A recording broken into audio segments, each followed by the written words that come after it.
40% podcast. I'm 40% podcast. You know I'm 40% podcast, baby.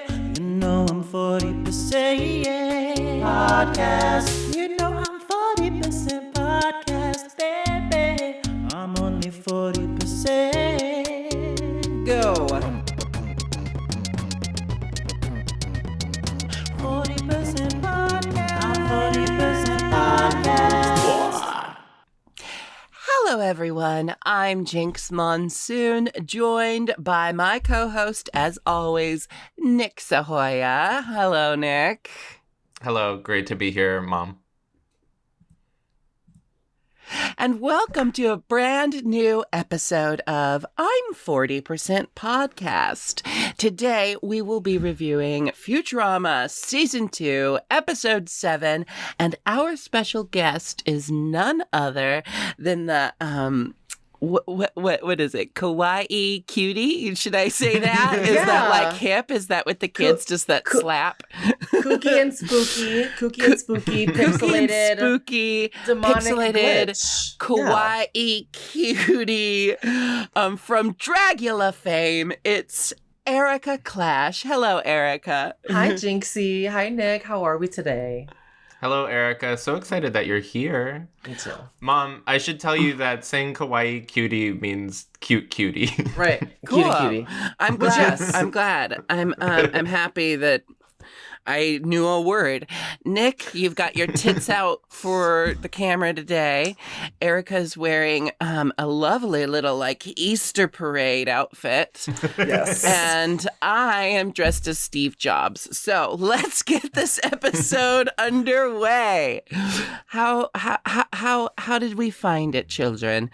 Erika, are you a fan of Futurama to begin with? You know, I am.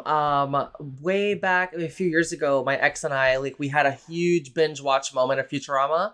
So I remember a lot of the later episodes featuring Richard Nixon, but I guess this was the first one that we met him in. So that was kind of fun to see a foundational episode for a major, character that pops up a lot. I enjoyed that. And it also highlighted for me how much has changed, but also how much has not changed with politics. Absolutely. This is a very formative episode because, as you said, it introduces Richard Nixon. And essentially, I think this introduced Richard Nixon to a lot of people in general, not just in the context of the show, but everything I know about Richard Nixon comes from Futurama, some history books. The Simpsons references Nixon a few times, but really my breadth of Nixon knowledge comes from various episodes of Futurama. That's great. Saying Thank you, a lot Mom. about me, but Erika, you, me, and Jinkx, actually, we all moved to the Bay Area at about the same time. That's where we met. You are back in New York now. Are you a New Yorker originally? Yes, I grew up in the Bronx and I lived in Queens. When I went to NYU, I was living in Manhattan, and then I just sort of had opportunity to go out to the Bay. I'd always wanted to live there since I'd been there in high school. I went to visit for a weekend. I fell in love with the city. It was a really great 3 years of just having that experience. And now I'm back. I came back right in time for COVID to happen. So it's kind of strange. Just in time. I almost missed it, but this is a pretty important episode, as we mentioned, because we're introduced to Nixon not only as a former president, but as a current supervillain. He's sort of one of the main villains of the show, right? It's him and Mom and maybe the robot devil. Yeah, but the thing about Nixon is, they do everything they can to keep him from becoming president. And spoilers, he becomes president. But then, then he doesn't do that terrible of a job. He occasionally has to call on them for help. And, he's as good a leader as any other leader in this show. Mayor Poopenmeyer, what's he doing for the city? Okay, Jinkx is pro-Nixon. Interesting. I'm not pro-Nixon. I'm Jinkx loves Nixon. I'm just saying, for what seems like a disaster in this episode, like, it goes on to not really have much impact. And because of Nixon winning, You don't know. You don't know what happens in the day-to-day lives of these people. And plus, even though this business is kind of a mess, the professor has money. Everyone around him is operating from a position of privilege. We don't know what happens to the lower classes. We don't know what happens to the robots because he courts the robot vote. There's no way he's actually showing up for the robots. Anyway, he's not showing up for anyone. He's showing up only for Nixon. And you tell me, how's that different from any other president? Well, I kind of find it interesting that they had these robots that are just left to die in the middle of the episode. yes. And he's sort of like, Richard Nixon is like appropriating robot qualities and culture in order to like gain votes. But it was very blatant. That's another thing, is that this episode, it's all about Richard Nixon having a robot body, but for the rest of the series, he's just still a head in a jar. And the whole point of him being able to run for president again is because he had a new body. And then after this episode, no body. He has vice president, the headless body the closet. of Agnew. He puts the body in the closet. He's still got a new body. It's the only way he's able to run for president is that he has this new body. And after this episode, doesn't matter at all. He's just president. They never have another election. He's president forever. He's just a head in a jar, and he's carried around by his headless vice president. And I don't know. Does that have political impact overall? Let's actually get into the episode. We're too metaphorical. We're too ethereal right now. Let's talk about this episode. There's no cold open. At the beginning, our little tagline is Futurama from the makers of Futurama. Is this funny, Erika? Is this funny? I actually loved it because I am a huge fan of the Twilight Zone and what they call the scary door. Oh yes, we go into the scary door right away. The spooky door. And the I love that spooky door episode. Is what they call Untucked on Dragula, right? Right, exactly. That's when at the final episode they discover all the bodies of all the other contestants. It's a spooky door. So yes, it is a Twilight Zone parody. The announcer doing a bad Rod Serling impression says, and I wrote down the whole thing. What's a bad Rod Serling impression? It's Serling, not Sterling. Whatever. I think. I'm mad about it, but I'm not sure. Mine's a drag king name. It's Rod Sterling Silver. He Rod says, Serling, so delicious. Oh, are you in love with Rob Serling? I am. Now he's so Rob. Rod Serling. Y'all are Rob Serling. Rob Sirloin? Mature New York and Rod Serling Silver. That's the two new actors in the actors toolbox. Okay. He says, you are entering the vicinity of an area close to a location, the kind of place where there might be a monster or some kind of weird mirror. These are just examples. It could also be something much better. Prepare to enter the scary door. I think everyone here is a Twilight Zone fan. Erika, you just said you are. I'm a huge Jinkx, Twilight I think Zone you've fan. seen even more Twilight Zone than me. It's what's everyone's possible. favorite episode? Oh, my favorite episode is the last. I don't know if it's the last episode that ever aired, but it's the last episode you can watch on Hulu. It's about two little children, and they swim into the bottom of a pool, and they get transported to some old oaky grandma's Aunt T's secret hideaway for abused children. The thing about this episode isn't because of the premise is it my favorite. It's because for whatever reason, they must have lost the children's audio. They go between two locations, the backyard of the children's house and Aunt T's bungalow. When they're at Aunt T's bungalow, apparently they were able to capture the children's audio, and you just have the little kids' voices coming out of their mouths like reality dictates. But then when we're back at the other location, something must have happened, and they have adults voicing over, overdubbing the children's voices. It's so bad. but it's like Merry Melodies, Looney Tunes versions of kids' voices. So you got this little girl who's like 8 looking up at her mom, and she's like talking like this, but mommy, I don't want to go to the divorce lawyers. I wanted to go back the way it was. Why are you fighting with daddy, mommy? It's so good. It's insane. I love it so much. Erika, your favorite Twilight Zone? My favorite one is from the new Twilight Zone. It's the episode with Jessica Simpson and the dollhouse. No, just kidding. Just kidding. No, there's a few of my favorites. The one with the airplane, William Shatner on the airplane, iconic. There's so many to choose. Like, Will the real Martian please stand up? The one where they're in the diner, and there's like Jennifer Coolidge is like somehow in the 1960s in there. It's so good. There's so many good ones. The ones with the nasty family, they all hate each other. And they wear these masks and they take them off. And they're ugly. The pig people. Pig face people. It's hard to pick one, y'all. It's so hard. Yeah, it's a really cool show for its time, but also there's a lot of episodes that just leaves you going, what? People used to watch this on television. They used to gather around their TV for the one episode of television they got that week. This one's a parody of the one where the guy survives the apocalypse, but he can still read his books, but then he breaks his glasses. But in this version, he's like, oh, well, I can still read the large print books, and then his eyeballs fall out.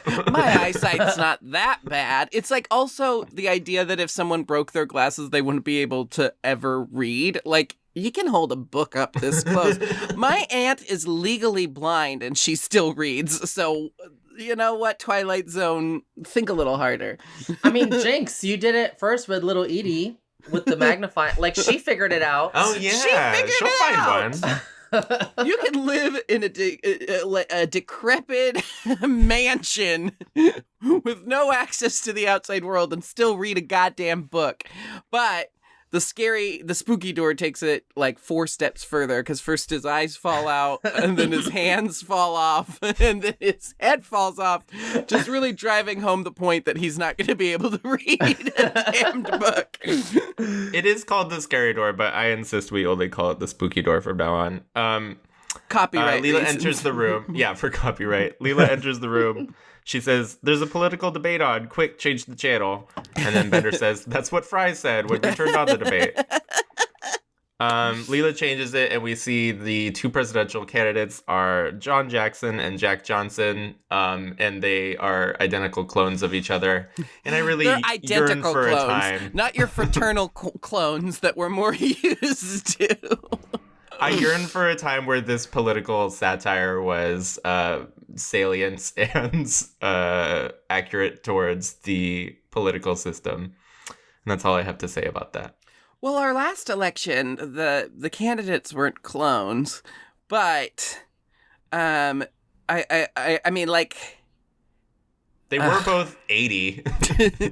They did both come from the exact same demographics. But I don't know. It's like politics makes my head spin these days, because it stopped being like the satirical stuff about politics stopped being satirical. It's all real now. Like, I mean, we have such fanatic level idiocy and willful ignorance. Like, it's like circus grade peanuts here. Anyway. Yeah. We're definitely more polarized now than we were when this episode came out. Mm-hmm. But what that makes me realize in hindsight now is that, like, yeah, in my view, like Bill Clinton and George W., like, they're not that different. They, you know, based on what we know more now about how fucking corrupt everything is, or like at least we're talking about it more. So it really made sense in the time that they made the episode.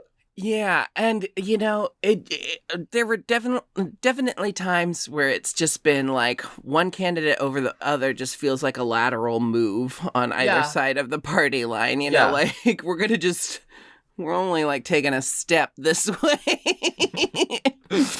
Fry says he's not vaccinated. I was pretty upset by that. I know. I have They to plant rethink my all these love of seeds. fry. I know you're in love with the anti-vaxxer mom. Wait, Jinx wants to fuck Fry. Oh, so do I. I'm not gonna lie, Erica, every drag queen who has been a guest on the show wants to fuck Fry. Like, listen, give me a corny nerd and I'm there. Hey, Latrice wanted to fuck Leela, okay? Okay. Yeah. Or get fucked by Leela. I can't remember what we landed on. I think strap-ons came up. I think maybe she was gonna get Leela pegged. knows how to peggy her egg. They plant all these seeds of one vote has never made a difference. It couldn't possibly make a difference. They really lean hard into that. But then they also talk about the one time it did make a difference when John Quincy Adding Machine, the first robot president, was elected by one vote.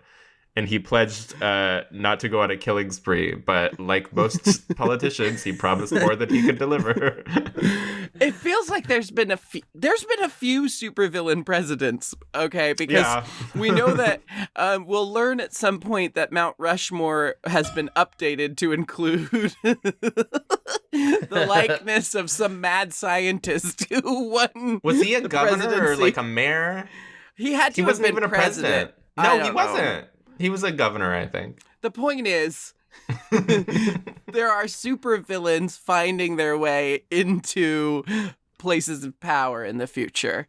And again, it doesn't feel too far off from what we've witnessed. And then you've got like little Reddit boys saying like, "Oh, let's elect Elon Musk," even though he's fully a James Bond villain.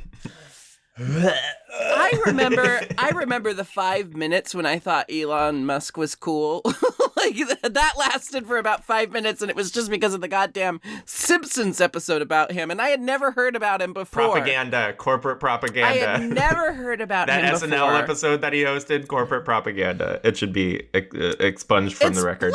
Blatant. Is he the one that has a baby with Billie Eilish? Yeah. Grimes. Yes. But same Grimes. difference. I'm just like, yeah. I know it's not Carrie Hilson. I know it's not whoever else is popping. I Lord. Pickles Saline. I mean, like, I can't keep up with celebrities these days. Like, half of them are old and half of them are young. What's this all about? Like...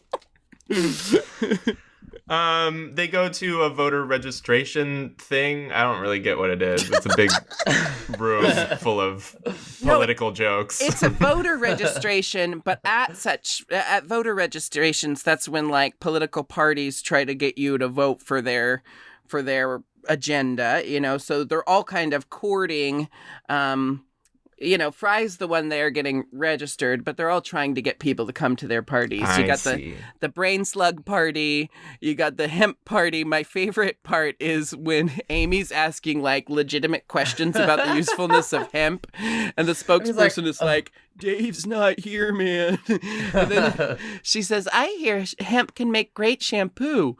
Really? I gotta check out this brochure. And he reaches down and then pulls up a giant hamburger and just starts eating.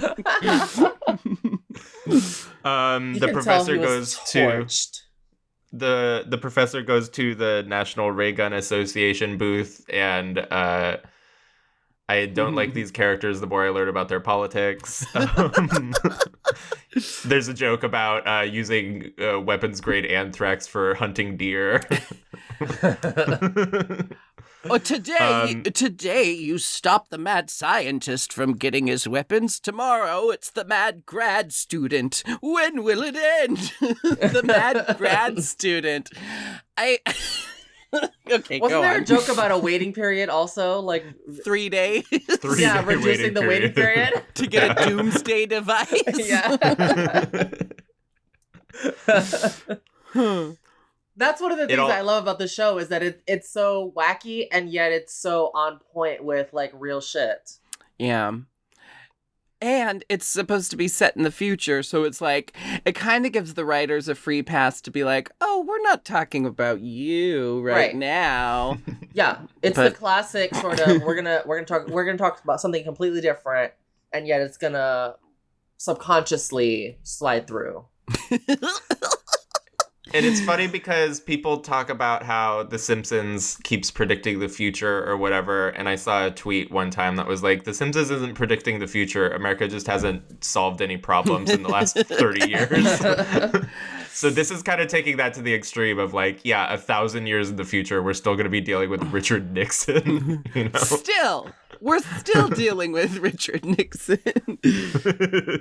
Well, you know, like The Simpsons back in 1990 were lower middle class, and today the amount of shit that they have is like really sexy. Like, who can afford that house is huge. That house is sickening. That house, and then also, I mean, Homer alludes to the mountains of debt that he's in, just so that they can, like, there's some more recent episodes where it's just like, it's obvious that that the government now owns the Simpson family. But they end up at the Hall of Presidents because, I don't know. You are skipping so far ahead. What? You skipped so many things. Okay. They You're end the up one at the in Hall of charge. Presidents? Why are they there? Bender doesn't have a body. We haven't even gotten to that yet. God, Erica, I'm really sorry. She's normally really professional. Hey. Okay, We're Bender. just talking about Futurama. They're back at the house. They're back at the house. Morbo and the news lady are talking about the mining collapse that we mentioned earlier. A bunch of robots are in there and they're just going to pave over them. Because it was a mining collapse in a titanium mine, the price of titanium has gone up, and Bender is what percent titanium? He's 40% titanium. Very fun. We named it this for a reason. So he decides he's going to sell his body, which the professor says, sell your body? Oh, I've been down that road, Bender. I know it's glamorous and the parties are great, but you'll end up spending all your money on jewelry and skin-tight pants. And I think you ladies could maybe relate to some of that. Yeah, add in white pumps. Mm-hmm. White. She wore white pumps. I mean, RuPaul said in season 2, episode 5, that was the mark of a true hooker. So. Season 2, episode 5. The bridal challenge. Wow. I didn't know you were super Encyclopedia fan. Erica over here. I do have like encyclopedic knowledge with certain things, like early seasons of Drag Race. Oh, just the early seasons. She checked out right after 4, and then I she was checked out like, after done. Rock got eliminated. Oh, I mean, fair. At least in the That was regular devastating. seasons. So Bender has sold his body. He's now just ahead with money in his mouth. A dog walks up to him and lifts his leg, indicating that the dog's going to piss all over Bender. And Bender says, I'll give you $5 not to do what you're thinking about doing. And then we zoom out. We can't really see what's happening, but we hear Bender's voice say, you just lost $5. So he gets peed on by the dog and doesn't seem to mind that much. Right. Like he'd prefer not to be peed on, but once it starts flowing, he seems all right with it. Bender is just so go with the flow. Yeah. Yeah. I think, they like made a point to like make Bender homophobic at a few moments in the show. But I feel like if Bender existed in real life, that Bender would be pansexual. There's no way a person like Bender would exist and only be attracted to one specific gender, because Right. Well, in the later seasons, he sort of opens up when he becomes robosexual with Amy. Oh, he So Yeah, I but think you're that's- onto something. but he's he still like opens up. exclusively into femme people. I think Bender. What's next? Gay robosexual marriage? I think Bender, if he existed in real life, the way that he's all about like pleasure and all about like servicing his vices and his needs, there's no way he wouldn't also be like debauched and like into every single sex act, with every single type of person. That's just my thought. Or maybe he can like just have settings like on the side, just Settings! I'm gonna be straight. I'm gonna be straight tonight, guys. Yeah, well, that would be quite the privilege if you could just switch coding like that at the flip of the switch. Some of us don't have that luxury. Some I of think us we all wish don't at one time or blend another. in. Lots of people think I'm straight. Yeah, but So someone kicks Bender's head. that's saying more about you than the other people. It's because you someone don't kicks wash. Someone kicks Bender's head, and he's just magically back in the office.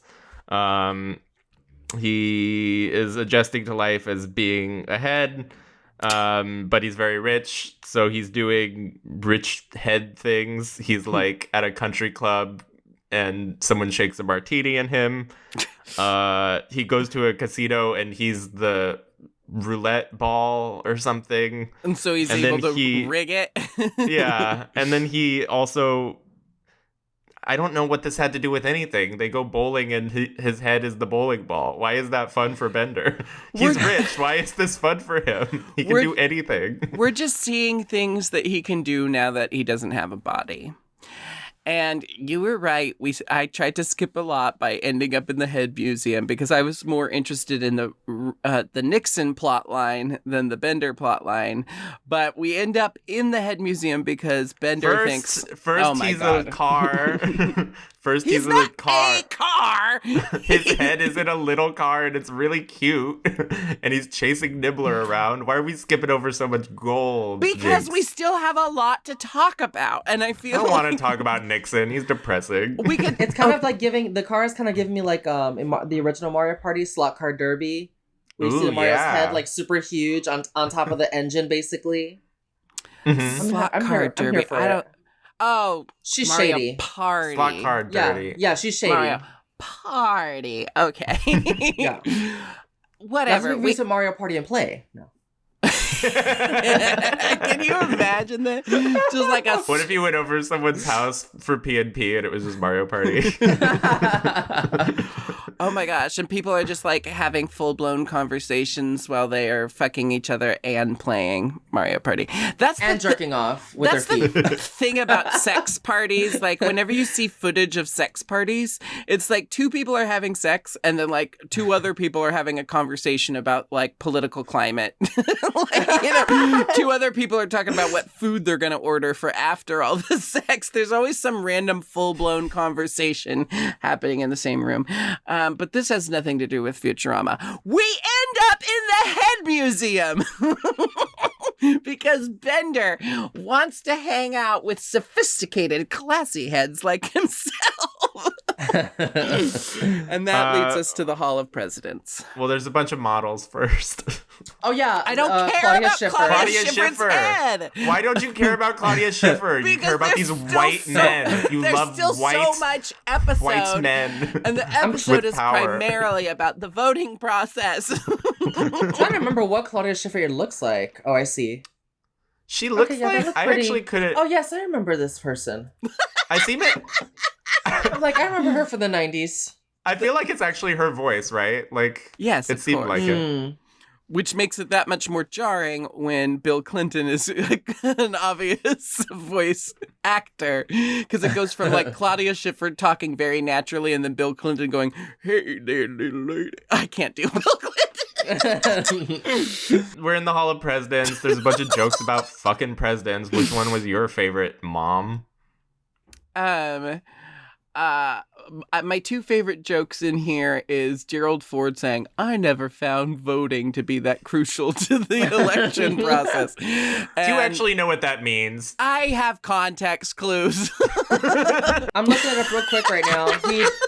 Gerald Ford took over after Nixon resigned. Nixon resigned because he did some really inappropriate shit at Watergate. And that's why now everything that's a scandal, they put gate at the end. Exactly. We know Three queers try and talk about mid-century history. He pardoned Richard Nixon. Yes. Right as he assumed the presidency, just to be like, sorry.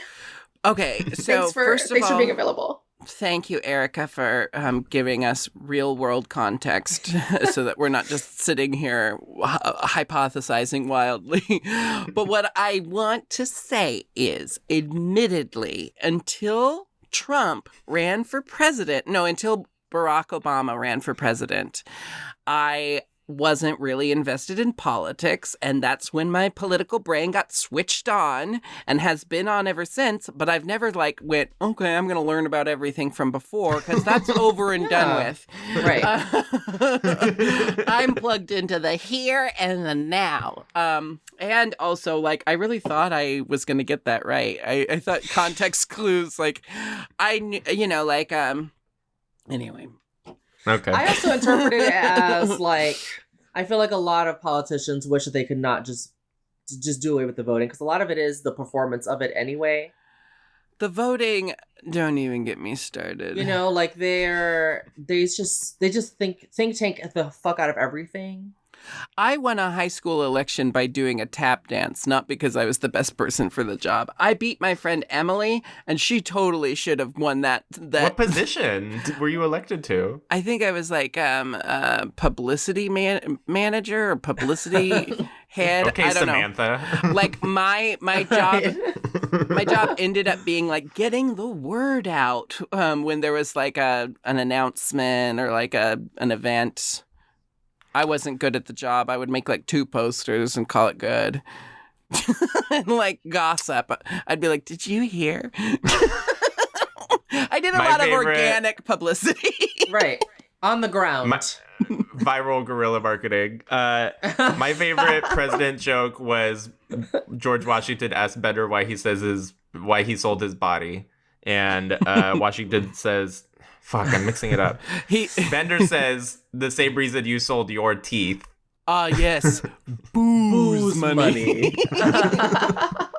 See, that's a president joke we can all enjoy, because we all knew he had wooden teeth, right? Yeah, and I guess he was an alcoholic. Probably. Probably. That's why. Wooden teeth sounds nasty. Yeah. What if you got termites? That just stays moist. Yeah. You know what I'm Is there a saying? Then you lacquer have, on them, like a paper veneer? mouth. Yeah, I wonder if they had better options for teeth, and George Washington was just a traditionalist, and my father had wooden teeth, and I'll be damned if I don't go to my grave with wooden teeth as well. Do you think the wooden teeth were made out of the cherry tree that he chopped down? He really had it in for that Bring cherry it full tree. circle. It looked like he was bleeding, but it really was just cherry wood, y'all. That cherry tree killed his father. He just spent his life dedicated They leave to that getting part out of the revenge on story. It landed on his father and crushed him. That's how we ended up with the Giving Tree. Yes. What I love is the story about the cherry tree is proof that he couldn't lie. He chopped it down just to go For tell no his reason. And then his mom was like, "Did you chop it down?" And he went, "Yes, I sure did." And that's when he became president. Okay, so yeah, they meet Nixon, and I don't know, they say something that inspires him to run for president. I don't know. He waxes rhapsodic about how much he loved his body, riddled with phlebitis. I don't know if this is Republican body. I don't know if this is conducive to the conversation, but I had to look up what phlebitis was because I just wanted to know exactly what it was. Listen to this jacked up description of phlebitis. I have no idea. This is news to me. Phlebitis is inflammation of a vein, usually in the legs. It most commonly occurs in superficial veins. Phlebitis often occurs in conjunction with thrombosis and is then called thrombophlebitis or superficial thrombophlebitis. Unlike deep vein thrombosis, the probability that superficial thrombophlebitis, what does this mean, Reach? It means that you have an infection in your blood, in your veins and your bloodstream, which is not good. That does not sound good. I've sucked some really veiny dicks. Do you think that guy had phlebitis?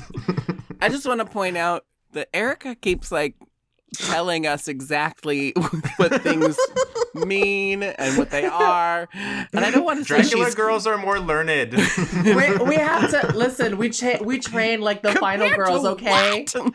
We need Jamie Lee Curtis boot camp before you go to Dracula. You know what I'm saying? I feel like we really should do that, the Jamie Lee Curtis Institute. I don't want to say. Rules. I'm not going to say that I'm surprised. Erika Laurie is this. Strode Institute. I'm not surprised that Erika is this she's never seen knowledgeable Halloween. Isn't that fucked on up? so many different topics. I'm going to say that I'm surprised that any drag queen is so knowledgeable on this many topics. Like, drag queens normally got like 2 things in their brain. They can do makeup and they might know about chickens or something. And if you're lucky, you get both, right? Bender is having nightmares of binary because he misses his body. I don't know. The episode goes off the rails here. And then they decide I even saw it too. Yeah, pretty dumb. They go back to the pawn shop. He has already sold the body. What I like here is the pawn shop guy offers $70 to buy Fry, which is wild. And Fry says, "Hey, my clothes are worth $70." And he says, "Deal." And then it just cuts to Fry naked on the couch, which I thought was very funny. What I would love about having Fry as a coworker is just all the unplanned nudity. Fry is naked a lot, and he's very comfortable with his body. I mean, he's sitting naked on the couch, very relaxed. And I feel like he's always horny enough that like he'll do you if you really want him to. Yeah. Fry He's not going to say no. Fry is definitely bisexual. They just never address it on the show. I hope so. It is funny because he's got his legs are crossed to cover his junk, but I don't feel like that's to hide his junk from any of the coworkers. I don't care. I don't think he cares if they see. Well, we learned throughout the series that the coworkers are like uncomfortably close with each other. I don't know why a delivery company has co-ed showers, but because of Starship Troopers, man. It's the future, man. And they all have a naked hot tub party at some point. Bender is depressed. They turn on the TV, and Nixon is announcing his candidacy, which he is able to do because he has Bender's body. There's a loophole. Now, I had an observation around here. Nixon's campaign manager. Now, the stock characters in the show all look exactly the same. Nixon's campaign manager was drawn to be very ugly. She's one of the few truly ugly characters on this show.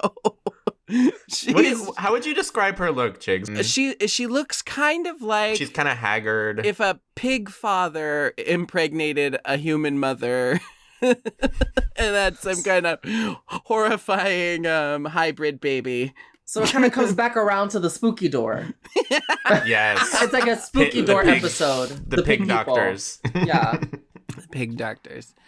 Bender, of course, at sight of his body, with Richard Nixon attached to it, he the thing is, he says Nixon stole his body. Nixon paid for it outright. I mean, Bender sold the body and now is upset to see someone else have it. But I would be too, I guess. Also, and I know we get an answer to this at the end of the episode, but why did he need to go to a pawn shop to get a body? Like, he's a former president. Doesn't he have, couldn't the RNC give him money to buy a body? Nick, I don't know, because he's a fucking head in a jar. If he's not at the museum just sitting there, I don't know that he has much agency beyond that. But the Planet Express crew decides to intervene. They fly to the presidential debate. On the sign outside of the debate, it says tomorrow, vice presidential, your mama's so fat joke contest. Do you remember how big Yo Mama jokes were in the early 2000s? They were everywhere. Yo Mama on MTV? Exactly. With Wilmer Valderrama? Mm-hmm. Who Jinkx acted with that one time. It's like that and A Shot at Love with Tila Tequila. That was my 2007. Fun that fact. and Britney at the VMAs, obviously. But that goes without saying. Fun fact, I didn't recognize Wilmer Valderrama while I was working with him on season 5. And then later, as I was filming my interview, my solo confessional, they were like, "And what did you think of Wilmer?" And I said, am I supposed to know who he is? And they were like, "Wilmer?" And I was like, "Yeah, the only Wilmer I know is Wilmer Valderrama." And they were like, "That's who it was, Jinkx." And I was like, No, he doesn't have a beard. Like, he grew a beard. He grew a beard, Jinkx. And I was like, oh. I realized in retrospect who I had just done a scene with, and it blew my mind. To be fair, I don't think Wilder Valbarata knew that he was there either. He smelled is amazing, though. though. He's very cute. Yeah. There's Morbo is introducing the candidates. He says Pewdie Human number 1, Pewdie Human number 2, and Morbo's good friend Richard Nixon. Nixon says, "How's your family, Morbo?" And he says, "Belligerent and numerous." I love Morbo so much. Morbo's iconic. Erika, you have done some very amazing anime and cartoon looks. You've turned them into drag looks. Would you ever do a Morbo for me? Who would I do from Futurama? I guess who would you do? I could see myself doing like a what is his name? Oh my god, don't tell me. Zoidberg. Well, and they introduce Edna. Oh, there's a Lady Zoidberg. Lady Zoidberg, and she's got good fashion. I think you could pull that off really well. Okay, I like that. We'll look forward to that, Erika. Yeah. It's funny it's funny that I'm pitching looks to you because I texted you this morning and I saw that the last time I texted you was I said that you should be the Pokeball head guy from Sword and Shield. Sword and Shield. Oh my god, that's camp. Okay, anyway. She doesn't know anything about Pokemon. Oh, Jack, the plural of Pokemon is Pokemon. The question for the debate is literally, would you steal candy from a baby? And they're under a truthoscope. So Nixon's sweating, which is a reference to the first time he was on TV for a debate. Anyway. Yeah, and that lost him the presidency, didn't it? The first time he ran? Yeah, it was him running against Kennedy. Yeah. And Kennedy and was handsome. He looked so sweaty and nervous, and then there were conspiracy theories that the makeup artist sabotaged Nixon by putting like a makeup on him that would cause him to sweat more.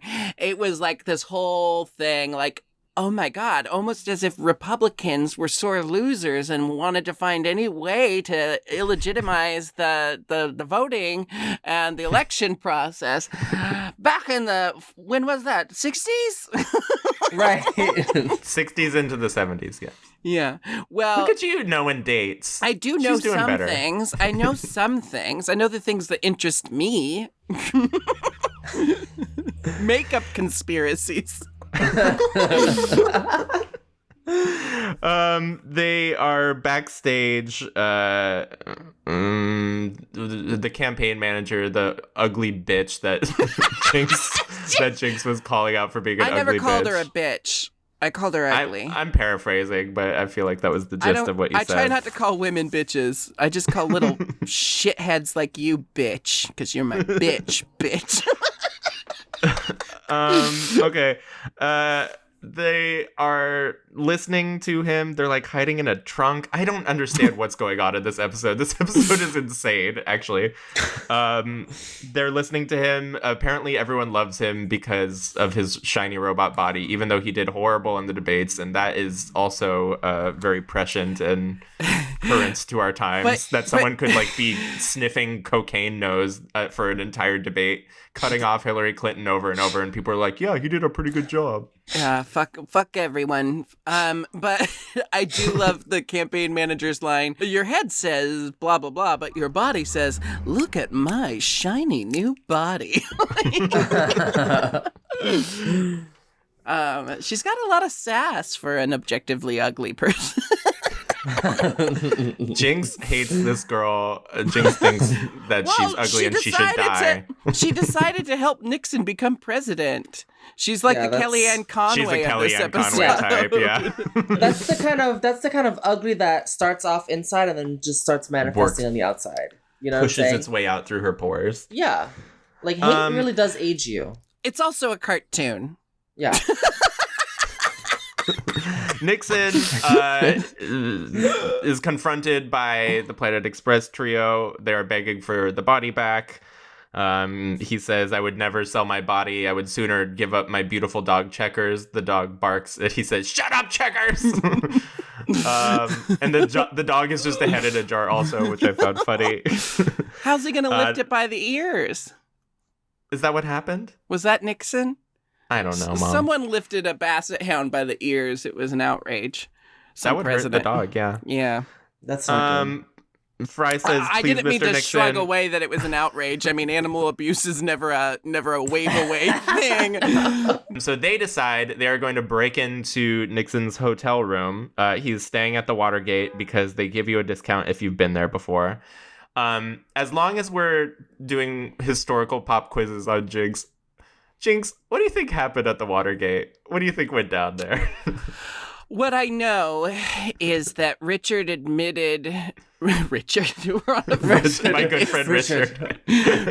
Nixon admitted wrongdoing and fucking What did he do, though? I don't know, but he was recorded. he was recorded talking about what did he do? He was recorded talking about something he did that he wasn't supposed to do. Yeah, and the recordings it was were released, and that's why he was impeached. Okay. Yeah, it was him wanting to spy on, I think, the Democrats or something. That is correct. And there was evidence that I think they taped at the Watergate Hotel.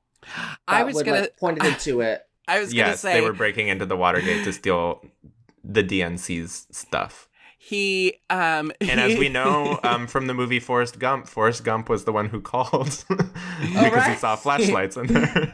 I thought he was admitting to having colluded with Russia to rig the election. They break into Nixon's hotel room. Nixon is asleep on the couch. They unscrew his head.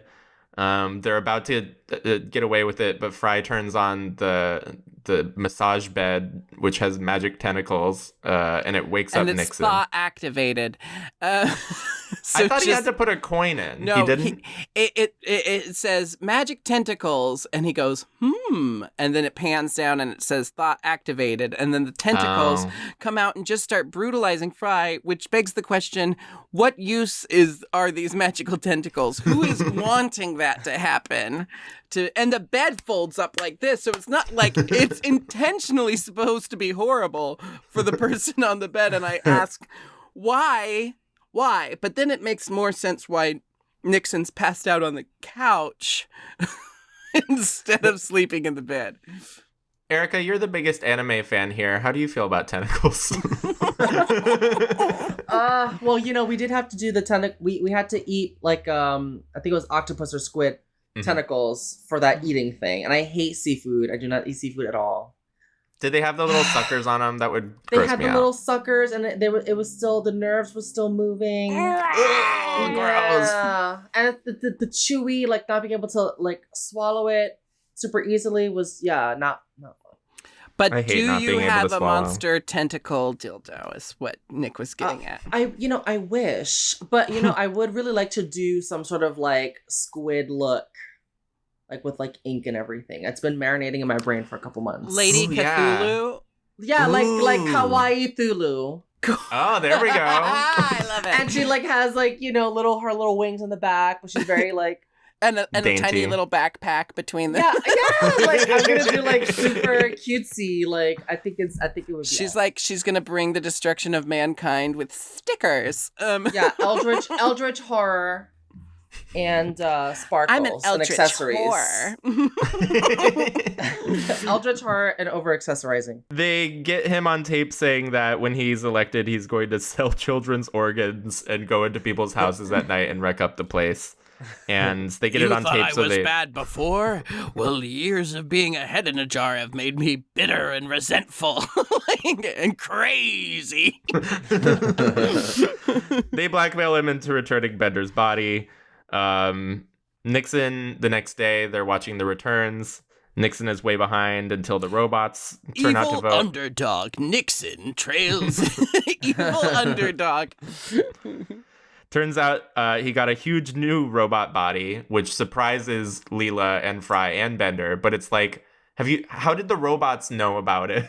If Leela and Fry are just finding out about it now. You were very intimately involved with this election. You were following him around slept personally. in late because of the rough night they had. Kidding. I mean, they had to scale a building last night. I'd be pooped. I'm exhausted just going grocery shopping. Imagine scaling a building and then trying to get up the next day and have a normal day. Nixon wins by 1 vote, as was foretold. Well, no, Fry and Leela, Fry didn't vote. Leela forgot to vote. They don't say that he won by 1 vote, do they? I believe they do. Oh, I thought it was that the robot vote came in and completely overwhelmed everything. But we're like splitting hairs here because the voter turnout was 6%, which is the record highest high. it's been in ages. Leela forgot to vote, even though she was the one chastising Fry and Bender for not being involved in the voting process in the first place. She's the one who ended up forgetting. Yes. So everyone get registered to vote. It's important. And Biden sucks, but vote for him anyway. That's all I have to say on that. Erika, final thoughts on this episode. I just love the Richard Nixon voice. You do it pretty good. I'm pretty good at voices, y'all, I have to say. I've Good noticed, news, everyone. I've noticed throughout the episode that you are quite good at voices. I kind of copied this voice when I was in middle school, and I wasn't creative enough to come up with my own voice. What? You didn't hear this story? We already heard that. When I We're not going to repeat stories on the podcast. I played Mr. McAfee. Nick, I want to hear it. I played Mr. McAfee in Bye Bye Birdie in middle school, and I did a Richard Nixon. Well, it was a Futurama impression of Richard Nixon. Right. So I was like, what's the matter with kids today? Ooh, that Phlebitis girl. Thank you. She's shady. Jinkx, ask Erika the standard questions. I think we know the answer to one of them. Okay. Yeah, but try to surprise us. Question the first. Having watched this episode of Futurama, do you think you'll be watching more Futurama? Do you think you're going to pick it back up? Do you think you're going to start binging it from this day forward? You know, I could see myself doing that. My sister and I, we love The Simpsons as well. It's been a minute since we actually watched that as well. It's unrecognizable these days. Right. Right. But she and I used to have a ritual of doing that, so maybe I could bring that back because now that and Just Like That is gone. It's not Need something to fill the void. It's not Fill that gone. It's just erased finished from the for internet. it's finished for the time being. They set that up. That episode was set up like that episode was set up for just like, and get ready for season 2, and we'll tie up some of these loose ends that we're leaving all. They have left the door wide open for Kim Cattrall to come back if she wants to. Erika, Kim Cattrall. Can you do an impression of Steve? I can do a good Kim Cattrall. One time I saw a horse while filming in Central Park. I told Sarah Jessica to get back on set. I love that. So everything about this show is written so like real, but Samantha is written like a 1940s cigarette girl. You know, she's like, baseball glove. I thought it was his penis. Like, Yeah, she always has the jokes. Even in this most recent episode, like she was doing her bits via text, and I was like, this is so clever. Yeah. I have never seen a TV show small. like It wasn't big. This TV show is courting Kim Cattrall, giving her all of the power. They are leaving it wide open. If she would like to return to the show, they could have killed her. I mean, Samantha had cancer once. Oh my God, we're gonna need a separate podcast. No, I know they could have fully done that on us. They did it in The L Word. They killed off Pam Grier's character that way. What? It was very upsetting. Well, I don't need to watch that reboot. No, you should watch it though. It's really good. Okay. And we need more discourse on lesbian culture. We do. Thank you. My second. I was listening to La Tigre this morning, so I feel like I've done my part. You feel like you've done Well, your and the hair part. and the hairstyle. I live in Relatable. Portland. Thank you. I live in Portland. So I'm doing my part daily. Now, And I'm wearing Erika. Crocs, so I'm doing my part right now. Okay, let's stop generalizing lesbians. But Portland is the lesbian mecca of the United States. Anyway, Erika. Yes. My next question for you, and some would say my last question for you, Okay. is of the Futurama cast, who would you do? Fry. Okay, Fry. Easy Okay. peasy. but since we knew the answer, who would be your second choice? Or if you were having a threesome with Fry and one other person, who would? Fry and Barbados Slim. Really good answer. Because, you know, Very it's like good you answer. can't. And listen, La Barbara, Barbados is a lot of man. And La Barbara's already married. You know, she should let me have a piece of Barbados Slim. She can share. Yeah. I have I had feel like- bisexual threesomes before, and I would, even though I'm not attracted to cis women, I would Right. gladly, participate in a threesome with Barbados and La Barbara because I would just be so lucky. Can you imagine squat, pudgy, white little Bar- me, like pale Barbados ass- Slim taking turns. Listen, I'm down. taking turns. Have you ever had a bisexual threesome? Not a bisexual threesome, but I've had threesomes. I had a bisexual It's better threesome when you're the guest. once. Oh yeah, of course. I had a bisexual threesome once where me and the female next to me, we were just shoulder to shoulder on the bed, and Oh my and the dude was kind of going back and forth, and then there was a moment where they were kind of like doing their thing, and I looked him in the eyes, and this is her face. I just went like this. Like this is as far as I'm going, but I just want you to get a little thrill out of this.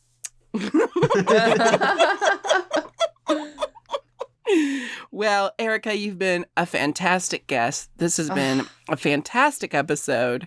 Yeah, and before we wrap up, I'm just gonna open the ballots. I'm so I got the thankful that I ballots got. here. What I'm so thankful that I ballots? just got to laugh. What are you Those talking about? ballots? Ballots. The ballots, yeah, I have Erica's here. I have mine. Jinkx, did you send in your ballot? What the fuck are you talking about? Oh, Well- those ballots. Yeah. Yes. It's Jinx, election didn't you day. hear about that? Yeah. You seem so politically aware. I thought you would know. That's it. Okay, one vote for Nick. Great. Open What this the fuck one. are you talking about? We're electing a new producer of the podcast today. You didn't see all the TV ads? I actually took out quite a few ads against you. They were very scathing, so I'm sorry you missed them. All right, and I guess the only other vote. This one. Oh look, it's for me. It's for Nick.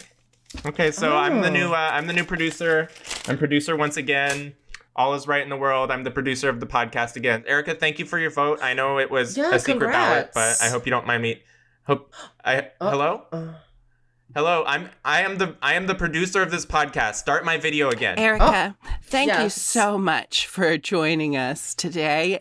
And I want to thank our audience for listening to I'm 40% Podcast, or watching it if you're one of those YouTube youths.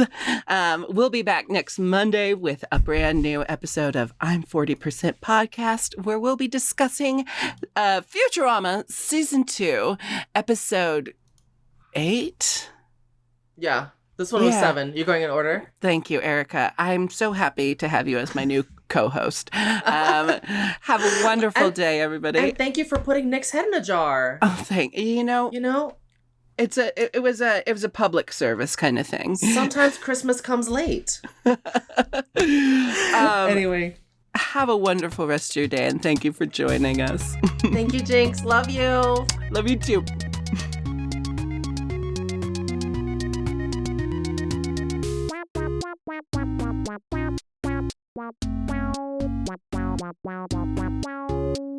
Wow.